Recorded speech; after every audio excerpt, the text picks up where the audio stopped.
औज़ुबिल्लाहिमिनश्शैतानिर्रजीम बिस्मिल्लाहिर्रहमानिर्रहीम। मैं president student educational movement of Kargil. सबसे पहले तो आप सभी मीडिया हज़रात का शुक्रिया अदा करना चाहता हूं कि आप लोग यहां पर आए और हमारे कुछ ग्रीवेंसेस और कुछ इश्यूज़ थे उन सब को हायर अथॉरिटीज़ तक पहुंचाने के लिए आप लोग अपने क़ीमती वक्त में से वक्त निकाल कर यहाँ पर आए, उसके लिए बहुत बहुत आप लोगों का शुक्रिया। कुछ इश्यूज़ जो हमारे सामने आए, एक तो जो अभी रिसेंटली एग्ज़ाम हुआ था उसको लेकर, और भी कुछ इश्यूज़ है, कंसर्न्स है जो हम हायर अथॉरिटीज़ तक पहुंचाना चाहते हैं। तो उसके लिए मैं सबसे पहले तो हमारा जो कल का जो जूनियर स्टैटिस्टिकल असिस्टेंट का जो एग्ज़ाम हुआ था उसको लेकर कुछ ग्रीवेंसेस थे, और इसके बाद हमारा समग्र का जो इश्यूज़ थे उनको लेकर, और साथ ही साथ हमारा जो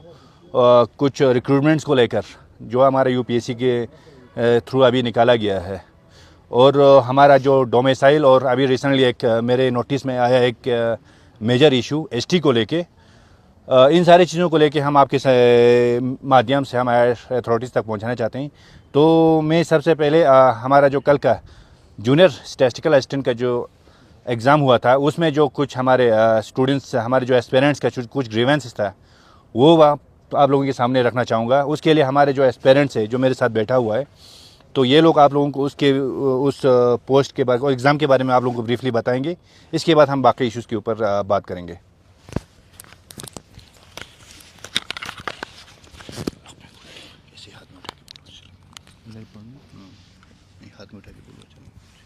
अस्सलाम वालेकुम।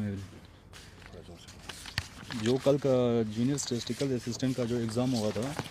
उसमें 5 सेक्शन थे, जिसमें 20-20 मार्क्स हर ये सेक्शन को इक्वली डिस्ट्रीब्यूट किया गया था, जिसमें स्टैटिस्टिक्स को 20 मार्क्स थे, जनरल इकोनॉमिक्स के 20 मार्क्स, कंप्यूटर एप्लीकेशन के 20 मार्क्स और मैनेजमेंट के 20 और मैथमेटिक्स के, जिसमें से पूरा एक सेक्शन मैथमेटिक्स को स्किप करके जिसमें से एक क्वेश्चन भी नहीं पूछा गया था। तो ये कॉमर्स और मैनेजमेंट जो उसका इन्होंने इसमें से जो बचे थे क्वेश्चन थे वो वहाँ पे इकोनॉमिक्स और कॉमर्स जो स्टूडेंट थे उनके लिए,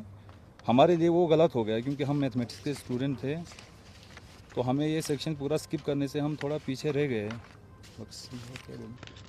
सबसे पहले तो मैं आप सबको कल के एग्ज़ाम में थोड़ा बताना चाहूँगा। कल जो है मैथ, जिनका मैथ बैकग्राउंड था उनके साथ हमारा टोटली इनजस्टिस जो है, क्योंकि मैथ का 20 मार्क्स का उन्होंने सिलेबस में मेंशन किया हुआ था 20 मार्क्स का, और मैथ्स का एक भी क्वेश्चन नहीं पूछा था, और जो मैथ्स का 20 मार्क्स का मैथ्स का था वो इकोनॉमिक्स और कॉमर्स में से पूछा था।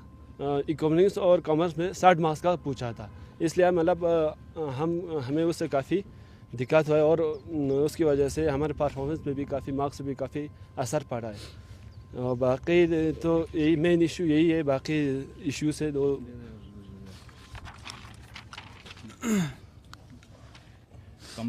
जो इन्होंने इस सेक्शन से कंपनसेट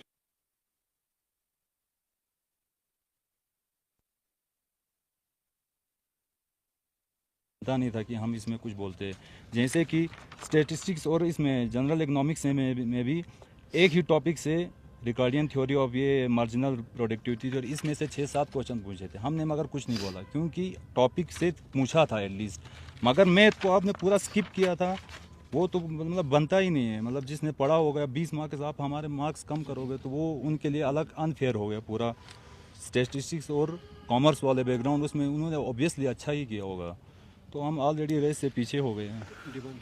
अभी हम यही रिक्वेस्ट कर रहे हैं कि ये प्रेस कॉन्फ्रेंस करने का मतलब ही यही है कि हमें या तो री एग्ज़ाम करवाया जाए, अगर हो सकता है तो हमें जिनका मैथ बैकग्राउंड है उनको ग्रेस मार्क्स दे, वही रिक्वेस्ट कर रहे हैं अभी। जी, जैसे कि अभी इन लोगों ने बताया जो इशू, ये चीज़ें अभी तक जो रिक्रूटमेंट हुआ है उन सारे चीज़ों में हमें देखने को मिल रहा है। जो आप पहले रूल बनाते हो, सिलेबस देते हो, उसमें आप जो आपका जो मार्क्स का जो क्राइटेरिया होता है, आपका हर सेक्शन में आपका अपने मार्क्स से डिस्ट्रीब्यूट किया हुआ होता है, लेकिन बाद में जो एग्ज़ाम के टाइम पे आता है तो वो चीज़ें चेंज हुआ होते हैं। और रियली एक अनफॉर्चुनेट बात ये भी है कि जब आपका आरआर निकालते हैं, रिक्रूटमेंट रूल होता है, उसके बेस पे हमारा रिक्वेस्ट है अथॉरिटीज़ उसके बेस पे एग्ज़ाम किया जाए। उसमें आपका सिलेबस आप पहले निकालते हो, उसके बेस पे आप एग्ज़ाम किया जाए। आप पहले सिलेबस निकालेंगे, फिर एक ऑर्डर निकालेंगे, भाई आपका दूसरा चीज़ नहीं होगा, फिर आपको इसके हिसाब से आपको करना पड़ेगा। तो ये एक स्टूडेंट्स के लिए पहले वो प्रिपेयर कर रहे होते हैं, तो एक बहुत बड़ा एक झटका लगता है। उस तरह से जैसे कि हम अभी रिसेंटली देख रहे थे, सामाग्रा में भी एक इशू हुआ था, सीटेट का पेपर फर्स्ट और सेकंड को लेके हमारे पास कुछ स्टूडेंट्स आए थे, तो फिर बाद में हमें देखने को मिला उसमें कुछ एक अलग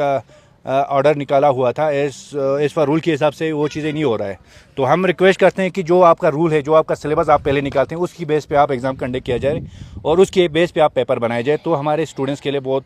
बड़ा बेनिफिट होगा। साथ ही साथ में एक कुछ और हमारे सामने इश्यूज़ आए थे, तो उसको भी मैं यहाँ पर थोड़ा हाईलाइट करना चाहूँगा। अभी रिसेंटली मेरे नोटिस में एक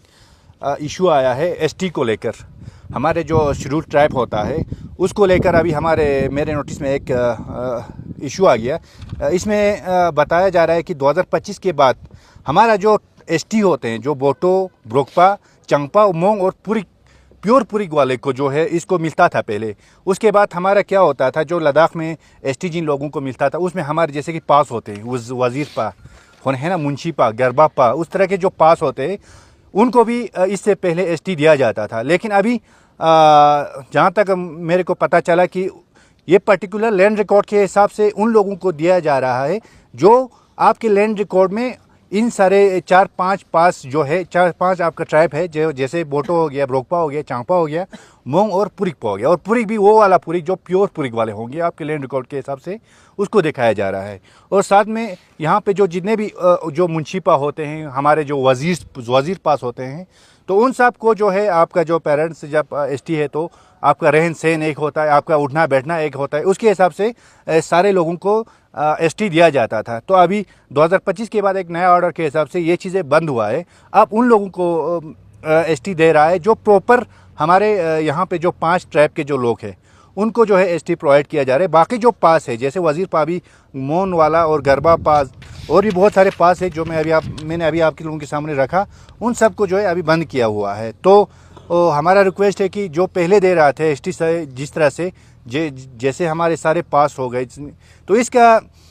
रिक्वेस्ट है उसके हिसाब से अभी आगे भी प्रोवाइड किया जाए। तो अब इसका नुकसान हमें क्या होगा इन फ्यूचर, अभी तो जिन लोगों को मिला है, जो लोग अभी नया एसटी बनने जा रहे हैं उनको तो पूरा प्रॉपर लैंड रिकॉर्ड के हिसाब से वेरिफिकेशन हो रहा है। जो बाकी मुंशी पास और वज़ीर पास और जो भी अलग अलग जो हमारे पास होते हैं उन सब को इशू नहीं किया जा रहा है। तो उसका आने वाले दिनों में हमें ये चीज़ें नज़र आ रहा है कि अगर ये चीज़ें अगर नहीं होंगे तो आप प्रॉपर बल्टी जो यहाँ पे होंगे और प्रॉपर वोकपा, इन सारी चीज़ों को मिला के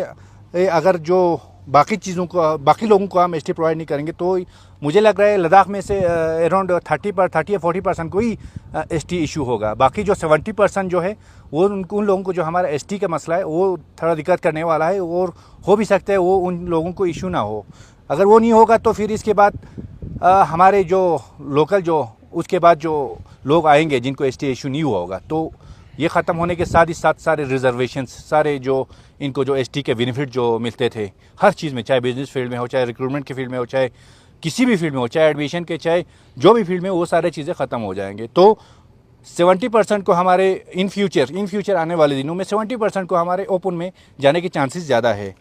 उसके साथ ही साथ एक चीज़ मैं और ऐड करना चाहूँगा, जो कि अभी मैंने बारहा आप लोगों के सामने जो ये बात बताते आ रहे हैं, और जहाँ पर भी हमारा जो डिस्कशंस होता है, चाहे केडीए और एपेक्स का भी हो, चाहे आपका हायर जो पॉलिटिशियंस के साथ हमारे डिस्कशंस होते हैं, तो उसमें भी मैं ये चीज़ें बोलते रहता हूँ। जो हमारा डोमिसाइल का मेन इशू है, ये जो डोमिसाइल अभी इशू किया था, ये 2025 में हमारे लद्दाख के लोगों को इशू किया है। अभी आपके डोमिसाइल में 3 जो आपने क्राइटेरिया रखा है, जिसमें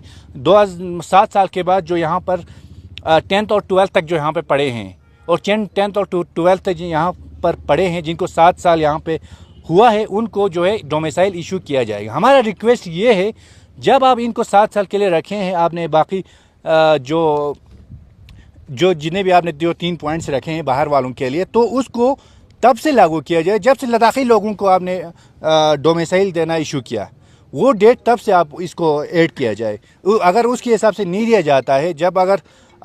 उसके हिसाब से आप डोमिसाइल इशू नहीं करते, तो 2025-26 तो हो गया, इस साल 27 में हमारे बाहर वाले लोगों के लिए डोमिसाइल का दरवाज़ा खुल रहा है। उसमें हमारे 10th और 12th के जो मतलब 6-7 साल यहाँ पर रहे हैं, उन लोगों के लिए दरवाज़ा खुल रहा है। उसके बाद जो हमारे 2029 में जो हमारे यहाँ पे जॉब करते हैं, चाहे गवर्नमेंट हो चाहे प्राइवेट हो, लोग यहाँ पे जॉब करते हैं उनके लिए डोमिसाइल हम बाहर वालों के लिए